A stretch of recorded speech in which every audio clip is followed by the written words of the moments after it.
20 years ago this month, the TV legend stepped down as host of The Tonight Show. He'd been on the air an amazing 30 years, and to mark the occasion, PBS will air a special documentary called Johnny Carson, King of Late Night. Here's a peek.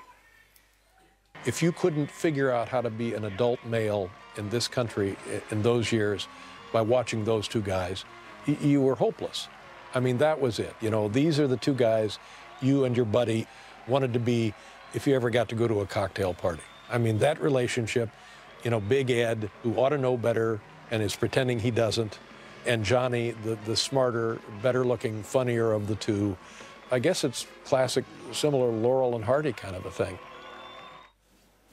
And joining us now is the film's director, producer, and writer, Peter Jones. Great to have you with us, Peter. Thank you. Good morning. Thanks for being here, Peter. You know, it's funny because after we went off the air then, we were just talking about this, it was difficult to find. I mean, you couldn't watch him. That was before online. And so, I mean, I would look for clips of Carson. It was tough to find them. Right. Now, finally, they have this database where you can watch. Yeah, you can type in your favorite. We autobiographically wanted to clue into Johnny's past, so we would type in Nebraska. Up would come all references to Nebraska. Divorce. Many references to divorce. He was this very notoriously private individual, though. And it's so interesting when you hear about his stories when he would be out in public without the camera rolling. He was not this big personality. That is absolutely true. Johnny Carson was the most famous man in America for 30 years, yet he could walk, after he retired, he could walk down the street and somehow be invisible to people. He was a magician. It was an amazing disappearing act. I always said Johnny Carson would hide in plain sight. Because the entire focus was on the show. Yes. And Johnny always said, I want my guests to look good. If the guests look good, I will look good. And Johnny Carson's secret was that he listened. You pursued him doggedly for years. Tell me about that. 15 years. I would write a letter every year coming up with a different angle. And finally, in 2003, Johnny Carson actually called my office and said to me, Peter, you write a damn fine letter, but I'm not going to do anything because I don't give a shh. Yeah, thank you. Thank you and, for not letting us speak he didn't want to cooperate, and it took me 5 years after he had passed away to convince his family that, you know, even Johnny Carson will be forgotten if something is not done. You spoke to 45 friends, family, people throughout his life. What surprised you the most to learn about Johnny?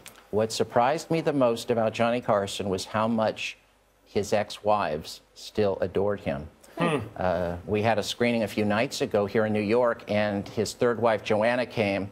She wanted to take the microphone during the Q&A and tell everyone that Johnny and she talked after their divorce, and he was the love of her life. What kind of a husband was he while they were married? It was difficult being married to Johnny Carson because sometimes he would drink too much and his personality completely changed. He would become verbally abusive, and this was very hard for them to endure.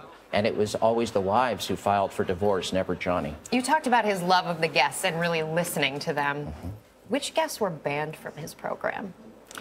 You know, no one was. He hated rock and roll music, so there was never any rock bands on The Tonight Show starring Johnny Carson. Joan Rivers broke his heart.